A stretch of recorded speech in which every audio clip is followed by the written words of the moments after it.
Good morning, Bobby. How are you today? Good. How are you? Good. It's June. We're doing a June show already. Well, it's late May. Let's say mid-May. We're in And I mid-May for still June, have but a sweatshirt on. I know. And I think I probably got in touch with you way too early today to get you going on this. But I got to tell you, this Freedom of Information bill that passed is driving me insane. I need you to break it down because as a guy who reads stories and talks to people, I'm like, people always got stuff to hide. I get that. But this is kind of like a new way of just saying, you don't get to know any of this information. And it really bothers me that the provincial government is doing this. It's stepping away in a way from democracy to me. I want your Well, opinion and break this down. yeah, it's a huge step away from democracy. And in fact, what I'm seeing at Queen's Park almost on a daily basis is the continual erosion of our democratic voice. And this latest FOI legislation is absolutely bonkers. And my number one question, Dave, is who tipped this government off that they should update FOI legislation? I mean, these guys have been in power since 2018. Why didn't they do it in 2018? Why now? They've got a bunch of scandals on the books, and this is highly suspicious. My number one question is what is the Greenbelt scandal? What is the report from the RCMP going to look like now? And I really want to know who told these guys, hey, you better do something here because this stinks. And if the public isn't paying attention to this, they really need to start paying attention to this because you know the FOI requests are a conduit between us and the public good and government institutions and representatives. And so taking that away is there's just there are no words for it, Dave, because it is very scary to think that all of the government representatives we have at the provincial level now can do any business they want on their devices and they're not opened up. And we have locally a very interesting kind of comparison. So last year during that very interesting integrity commissioner investigation into alleged election interference, I call it, I think it was a witch hunt. Anyway, we had an elected official's personal cell phone handed over to an integrity commissioner. Personal cell phone, not a business phone, a personal cell phone. They were compelled to hand that over to an integrity commissioner. And yet we now have government being protected from their business devices.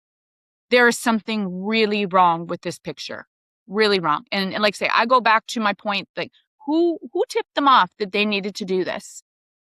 So my understanding is the cabinet and the premier no longer have to share information on their business phones or their conversations That's right. outside of the house with other businesses, Yeah. private corporations, for example. They Mhm. don't have to share any of that, correct? So you're talking about the premier's office, you're talking about cabinet ministers, and you're talking about parliamentary assistants, everyone who makes key decisions within the government. And I don't know, it is a very slippery slope. And I just wonder, the premier this week was saying, and cabinet ministers were saying, well, this doesn't protect us from everything. And don't worry, everything with respect to the green belt was handed over. Well, how do we know?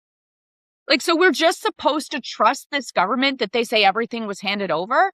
How will we ever know? There is no ability now to follow a paper trail. You can't follow a paper trail now. And the premier standing up and using the cockamamie excuse that, Gladys in Thunder Bay, who contacted him about healthcare or long-term care, he's protecting her identity. Give me a break. What a sad, sad excuse.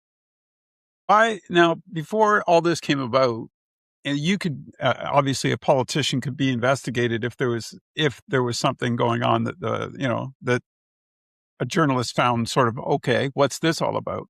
But now that's sort of taken away, isn't it? Mhm. Is that like, I'm wondering, can a journalist get in trouble for asking these questions now, or can they, they can't ask them, or they can still ask them, but the answers they're going to get obviously are nil. Right. They're void. So that's what a lot of the journalists at Queen's Park and journalists across the Yeah. province do, is they file FOI requests, right? That's how they get information. That's how they expose bad behavior within the government. And that's not just because it's a fun thing to do. It's accountability to the Ontario taxpayer. Right. Exactly. Right? That's what I was going to So say. now we can't do that because they're protected. So it'll be very interesting to see how this plays out over the coming months when we have journalists who are no longer allowed to file FOI requests. And I know that it's a majority government, obviously, but I mean, there was no consultation with the rest of the House on this at all. Is that normal? Well, it's becoming normal. It's like, becoming. But you could have a debate on it. The whole point of it is you have to have that conversation. Right, that's democracy. But Right. I'm going to point to the $30 million jet scandal as well. Yeah, that's next. Let's finish this. There was no discussion on that either. So I continue to see these things where there's no discussion. I'll give you another example. There was a bill, Bill 105, passed over to Finance Committee this week. And so we went, to Finance Committee meeting the other day, and we went in camera, and it was decided already that we were going to hold public consultations next Tuesday, May 12th.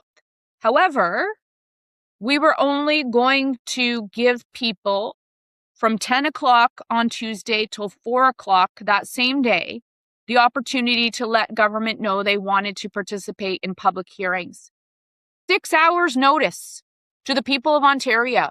So if you're working, Dave, and you don't see the news release or you don't see the posting that this is happening, all of a sudden you're left out of the democratic process. They could have kept, that open until today. So you have from Tuesday to Friday to let the government know that you want to participate in public hearings. No, they gave the public 6 hours. 6 hours.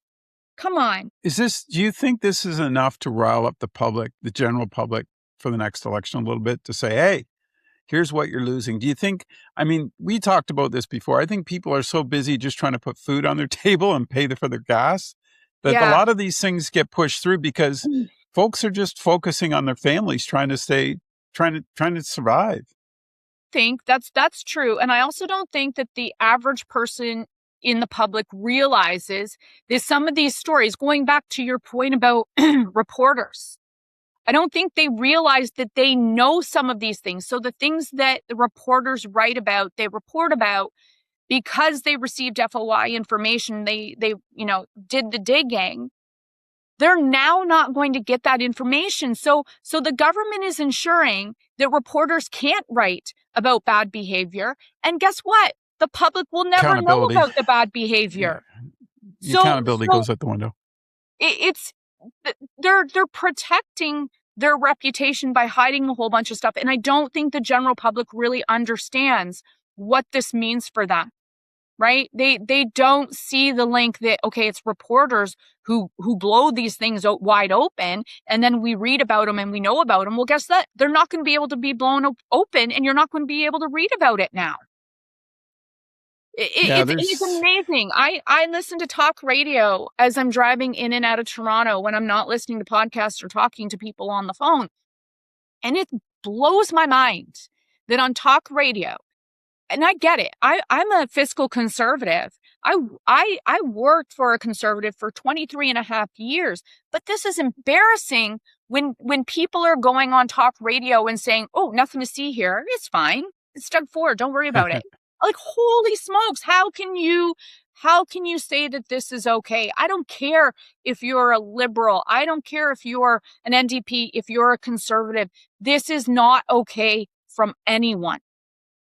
It just isn't. And I don't think the general public fully understands how this is going to impact them. I don't think so either. But that does, again, I was concerned because there was no discussion in the House about it.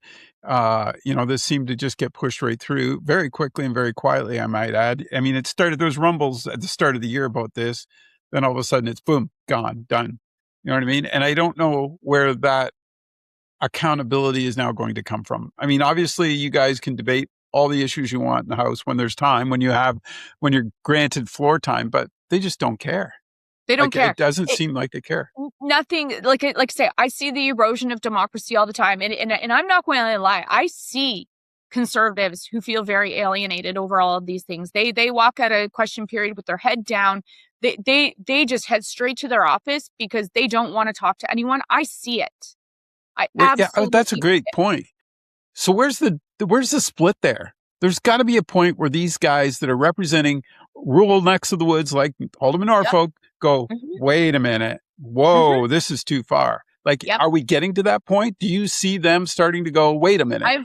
I've heard that there is, trouble in paradise. I have heard that. I don't have any solid proof of that, but like I say, when you can read people's body language, Body's that language. there's one person in particular that I see all the time, and my heart really hurts for them because I know what's going through their mind. I know what's in their heart, and I just wish I wouldn't be shocked if this member actually just calls it quits at some point because they just feel it's like beating a dead horse, and it's got to be embarrassing. There's just some things that you can't defend, right? I mean, it's one thing to defend bad education policy, but it's another to have to stand up in front of your people and defend something like FOIs. And one of the things that I talked about last night at my fundraiser is when you are a decision maker, it's one thing to make decisions, but if you don't actually have the courage to stand in front of the people and explain why you made those decisions, then you aren't a leader.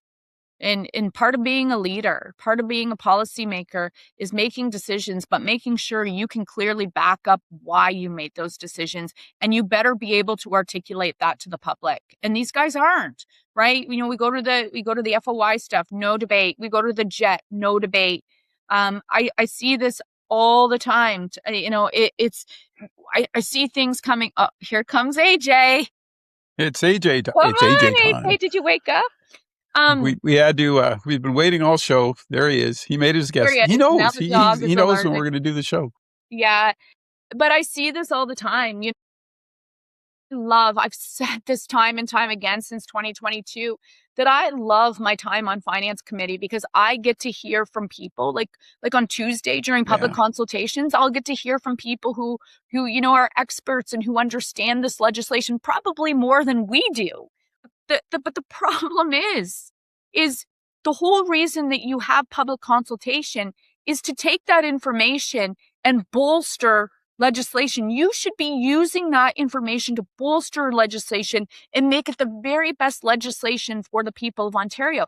That doesn't happen. I guarantee you, we will sit through an entire, I can't remember how many days we're doing consultations. I think just one. And then we will then make recommendations and amendments to the bills. Not one of those recommendations or amendments will be taken into account. The bill will go through committee and then will go through third reading again in the House completely untouched. What's the point? What's the point of wasting committee's time, wasting the good people of Ontario who come and participate in the consultation? It's show and sham, it's window dressing, and it is not democratic. Did the Freedom of Information, did it even go to committee? No. It just passed. That was Yeah. it. Yeah. Wow. Yeah. That tells you something right there too. I do have to think the Conservative Party, a lot of the members must be questioning themselves. They Yeah. gotta be. Like, they Yeah. gotta understand who they represent, and get back to basics, I think, a little bit. And there's got to be strength from within. There's got to be enough of them to say, wait, Doug, slow it down. I hope. Well, I would hope, but I don't know who's running the show anymore. I really don't. I could. That's a good question too, eh? Yeah, and I've heard rumblings. It's there. I hear there's division for sure. Yeah. So moving on to the No, private plane. You never got a clear. ride on it? No ride on the private plane. And let's be honest. if the government had actually come out and articulated their reasonings for needing this jet, okay, maybe, just maybe, they could have made the case. But we've seen other leaders in the past who have failed when it comes to getting their own jet. And the government already has a complement of aircraft that they can use. I guess maybe just, the premier wants his own jet so they can be at his beck and call. I don't know. But you can't just go and do this behind closed doors and expect that you're going to get away with it. Like, no debate, no public consultation, no justification as to why you actually need it. Come on. Who in their right mind who's handling the premier, who in their right mind would think this is a good idea? I mean, it's the same arrogance. It's the same harebrained thinking that, in 2022 and again in 2025, when those of us who have been in conservative circles forever and ever said to the premier, you are making a really bad decision by appointing this candidate. You're making another bad decision by appointing this candidate. Oh no, we know better than you. That is the attitude. We know better than you. And this government believes it knows better than the people they serve. And that is really sad. They retracted that pretty quick once it went public too, eh? Like once Yeah. word got out. Yeah. And it made no sense to me. It was like, 28 million, I believe. And then, that could go a long way to helping a few situations out in this province right now. A whole bunch. Like And $28 million. now I will point out that, they're saying, oh, we got every single cent back. Well, guess what? Because we can't FOI it. We'll never know. How did we know what we got back for that jet? We're never going to know. That one was kind of one of those ones too. I think that was almost a window distraction, because then it took away from the freedom of information stuff that was going down. You know what I mean? Hey, look at the plane over here. And meanwhile, this has gone through. And you always people aren't wonder, talking about right? it. Like when they're doing the whole soundbite thing. I talked about this last night as well. They've mastered the art of the soundbite. I'll go back to a few weeks ago. I asked the premier if he would protect Ontario firearms owners, right? So people are very worried about what's going to happen. The buyback's over, but the confiscation program is still in place. And so there's people who are like, what happens if the RCMP come knocking? Well, I'm pretty sure there's better things to do, like figure out the Greenbelt scandal. Anyway, I digress. But I said to the premier in the House, I said, like, that's great that this government stands up and says that we don't like the federal confiscation program, but sorry, that doesn't quite cut it in the court of law. If I'm a gun owner, and I have to go to court to defend my guns, my defense can't be that Premier Ford doesn't like it. But if we actually brought in legislation like Alberta and Saskatchewan, we might have a chance, right?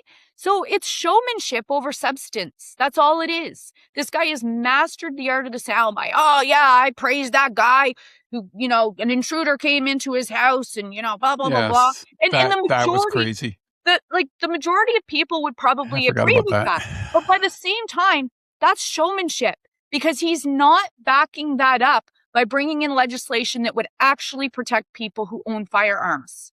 So don't play both sides, Premier, right? That was $1 a beer. That was a soundbite all over again. To be honest with you, I found that really disturbing. Like, from both points of view, all the way around with that incident. And it was just like, are you kidding me? Like, come on. First of all, we do need to have legislation to get, and again, we've had this debate, and I'll state my case quickly, that I have nothing against a hunter having a gun. You meet the qualifications, follow the standard. You and I have talked about all the illegal guns in this country. Fill your freezer. Right. Yeah. But we got to have rules, folks. I mean, it's getting out of hand, some of the gun violence that we see in this country. The rules, and like I said, we don't need to debate this. You know how I feel about this, but the rules have to focus on the people who are actually committing crimes. And that's not what's happening. The federal government, our provincial governments are not focusing on the real criminals here. And we're just going after what I call the low-hanging fruit. That's all we're doing. And it sounds, and they're looking, the 6 o'clock news. It sounds sexy in a teaser on the 6 o'clock news. Oh boy, look at what the government's doing. Like it's the same. All we do, and I use homelessness and addictions as another example. Oh, we're throwing record amounts of money at it. Well, that doesn't mean bigger budgets doesn't mean it's actually getting the job done. It's not. The problems are worsening. So Yeah. actually look at what the root of the problem is. And when it comes to guns, it's guns coming in from other states that are coming across underground. And, it's not hunters, it's not sport shooters. They are not the problem. So go to the root of the problem and take care of that. Implement legislation that actually looks after that, not innocent people. Well, I think too, and exactly what you said, there's so many different scenarios that they don't look at from a rural perspective. Mm-hmm. And I think that's a big part of it. I mean, you look along, well, what is it within 2 hours of the major cities, southern along the border? That's where 90%, no, 75% of the population lives. Go outside of that, and there's a lot of folks that hunt. That's the way that's part of who they are. That's part of their culture. And yeah, I understand that. I have respect for that for sure. And I want to bring up a point because you brought this up earlier, and I think we didn't jump on it, but one of the things was some of the stuff that you've sort of had ideas on in the past, and you and I talked about this off air, was, two or three of the things that you've come up with are now passed. They're not your idea, which I give you credit for. You're saying, hey, at least we're getting something done here. But Yeah. it's not, the Ford So government's more than willing to take that idea and run with it. Eh? So to all my detractors who love to go out there and say, "Hey, Bobbi Ann Brady is irrelevant. She has no voice." Well, let's talk about the three good things that have happened at Queen's Park over the past few weeks. Number one, taking Teachers College from 2 years to one. I tabled that in 2024 and again in 2025 after the election. So check, got that done. Secondly, I was the very first one to start talking about foreign entities gobbling up Ontario farmland. It was happening here in Norfolk County, and I was alerted to it. So I started talking about it at Finance Committee every chance I got. And I wrote about it. And now the government, through their new legislation, Protecting Ontario's Food Independence Act, POFIA, that is the main thrust of that piece of legislation, is to restrict foreign ownership. So check. And then the third one this week, Tuesday, the government raised the HST rebate threshold on a $1 million home. And I had tabled that motion, I think, in 2024. So 3 things that I brought forward. So I always say, I don't care if you steal my idea, take it, run with it. If it's good for the people of Ontario, get it done. But to all my detractors out there who say that the government doesn't listen, no, this is why I table motions. I put them in writing because I have the proof that I'm the one who actually came up with the ideas. Yeah, and it's kind of interesting too when I mean, you don't they adapt it obviously because they want it to fit their agenda. But it's Mm-hmm. nice to see that you're still having an impact, and that's important, especially when you're representing your area. And I think that goes back to the other stuff that we talked about when we're talking about freedom of information. I would like to see a lot of those conservatives. I agree with them. They got to be responsible, but I mean, they got to be responsible to their public first. And That's I right. think that gets forgotten a lot My these days. Not concern, the leader, your yes, constituents. your constituents. So I was in church a few weeks ago, and the pastor was talking about the you cannot serve 2 masters. And at some point, and this is where as a leader you run into trouble, right? So you are supposed to have a duty to the people you serve, but then on the other hand, you are trying to you know I guess make good for the party bosses. You're trying to make good for insiders. And at some point, the moment of truth comes where you have to make a decision. And, one gets left out, and it's usually the public that gets left out. It's the taxpayer that gets left out. I want to circle back, though, to the agricultural bill and the foreign ownership. And I'm glad that they finally recognize that it's an issue. I'm glad they've done that. But my fear, because Mike Schreiner and I's Bill 21, the Food Belt Act, we talk about food sovereignty, but we also address the concern of foreign ownership in Bill 21. So my suspicion, Dave, is that the government has brought forward this legislation, this agricultural legislation, saying their focus is on restricting foreign ownership in order to dismiss Bill 21, because Bill 21 is getting absolutely remarkable traction right across this province. Mike Schreiner and I are having a tough time keeping up with the level of engagement that is being asked of us, which is an amazing problem to have. And Mike says since his time at Queen's Park, he has never had a private member's bill that has garnered so much attention as our Bill 21. So my suspicion is, and we'll see when we go to debate it, that the government is going to use this new legislation, POFIA, as a reason to say, oh, don't worry, folks. We already have the tools in the toolbox to accomplish what Bill 21. But my concern, the reason I believe this is because I sat through a technical briefing about a week and a half ago. And, God bless the bureaucrats who were on that briefing and were trying to tell me all about the bill. But I had one very straightforward question. I didn't really care about the rest of the bill, but I wanted to know how we were going to restrict foreign ownership. Well, I did not get a clear answer. Basically, they said, oh, we have to determine that yet. You've got a bill based on restricting foreign ownership, but you can't actually tell me how you're going to do it? This leads me to my next question, and it follows this trail too, because it's about, with the Freedom of Information Act, how much more influence will lobbyist groups have to the premier and the cabinet? So if I'm an offshore owner wants to buy a huge chunk of Norfolk County farmland, we're not going to know what the backroom deal is again. You know what I mean? Especially is this going to drive more lobbyists to the Ontario legislature? Are you guys going to see even more now? Because I would suspect, and then let's look at strong mayor powers. Everyone wants to talk about one situation where strong mayor powers were used locally. I'd like to point out that just before, maybe a month and a half ago, strong mayor powers were used twice at Norfolk County Council. Nobody's talking about it. And what was it for? Development. Nobody's talking about it. It happened under the cloak of darkness. Yeah. And councillors said, oh, this is just a stroke of the pen. This is normal. Really? I don't think that's normal, is to just bypass all sorts of, duties that we're supposed to, and boxes we're supposed to check off when we're developing. And I'd say to folks, you better check in and see who was asking for these favors with strong mayor powers. It's very, very interesting when you start looking at it, who they are, who they donated to. Yeah. So come on, this is all control. Oh yes, let's make sure that mayors in our municipalities are friends of the government, because then they're going to get these things through, right? The legislation yesterday passed with respect to appointing regional chairs. It never ends with these guys. And it's an erosion. It goes back right to what I said at the beginning of this conversation. It's an erosion of our democratic rights. People really need to pay attention. I don't know how it's ever going to be reined in at this point.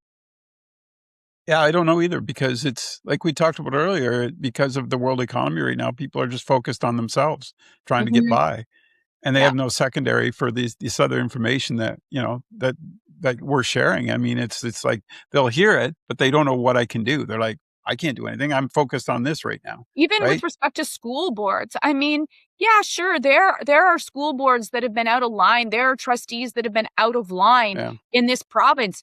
But how many politicians have been out of line in this province? How many of them have spent money unwisely? And what, they get a slap on the wrist? What do we do to school board trustees? We throw the baby out with the bathwater, right?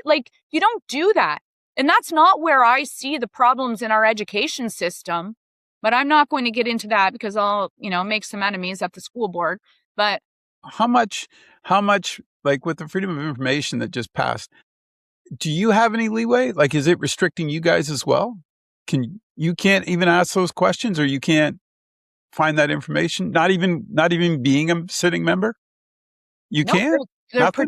No, no, it doesn't matter who files the FOI. It's a restriction on everyone. Yeah. I don't know what to say to that because I'm just kind of, they're going to do what they're going to do then, aren't they? It isn't, I guess we wait till the next election. I guess Mhm. we see when the province as a whole, the population gets upset enough, they'll make a change. When they start to finally go, oh, wait a minute, hopefully it won't be too late so We got to we can keep have those some issues in the change. forefront, and I think that the PCs have a real big decision to make. I think they've got a problem with their leader. I think he's become extremely uh, arrogant. I hear it in the House. I hear it all the time. Oh, we're a majority government. Ha ha. There's this arrogance, and people forget that you can topple from the top real quick. And I Yep. think there's some people who forget that. And to hear that level of arrogance, from members who heckle and say, "Oh yeah, you know, we're a super majority government and we're doing it and we can do this." Like it's so disheartening. Last question. Any update on the Caledonia Bridge in Argyle Street? So after my last question in the House, I'll say that the parliamentary assistant on this, the minister was not there that day. So the parliamentary assistant, he answered the question, and he didn't answer the question, but he did come to me afterwards in the dining room, and he said, "You know what, Bobby Ann, like I want to meet with you on this." And also, Minister Rickford, Indigenous Affairs, he also said, "Hey, like let's get together." But in all honesty, they've all been saying that, right? And I know what the problem is. Somebody just needs to say, "Hey, look, how this is how we're going to deal with it." And I really think that the ball is in the court of Indigenous Affairs. I really do. And I think there's a holdup there. I don't know, I've asked folks, "Hey, has the ministry had, you know, conversation with you?" Well, we haven't had what is the language? We have not had fulsome conversation. Well, what's fulsome, right? The word fulsome or in-depth conversation, that meaning is different maybe from you to me. So I don't know exactly what that means, but come on, we need to get this done. And we can expand Billy Bishop Airport, but we can't get a bridge done in Caledonia. It's mind-boggling. Again, they not looking out what the real Mhm. needs are to be met. That's Yeah, just and avoiding it. to that nice group of detractors who have Facebook pages set up just to destroy me, who are always nipping at my heels, they like to blame it on me. Well, I'll remind them this has been ongoing since the year 2000. So you know that there's something bigger at play here than just, "Oh, hey, we've got an independent in Haldeman Norfolk. Give your head a shake." Anyway, that's my She's, cranky voice. I kind of get tired of yeah, the it's the a just repetition that you're just bored of. You're yeah, just like, yeah, go. completely Yeah. misguided. And I haven't been the MPP since the early 2000s, so can it? I'll get it Thanks for doing this reconstructed. today. Thanks for doing this today. I mean, I love that we got into freedom of information because, like I said, I'm glad that you feel the same way and just general public. But I mean, it drove me insane when I read it and I was like, okay, this is not good at all. So I really wanted to get your take. Thanks for sharing that. And, you know, keep fighting the good fight. That's all I can tell you. That's what you got to do. You bet.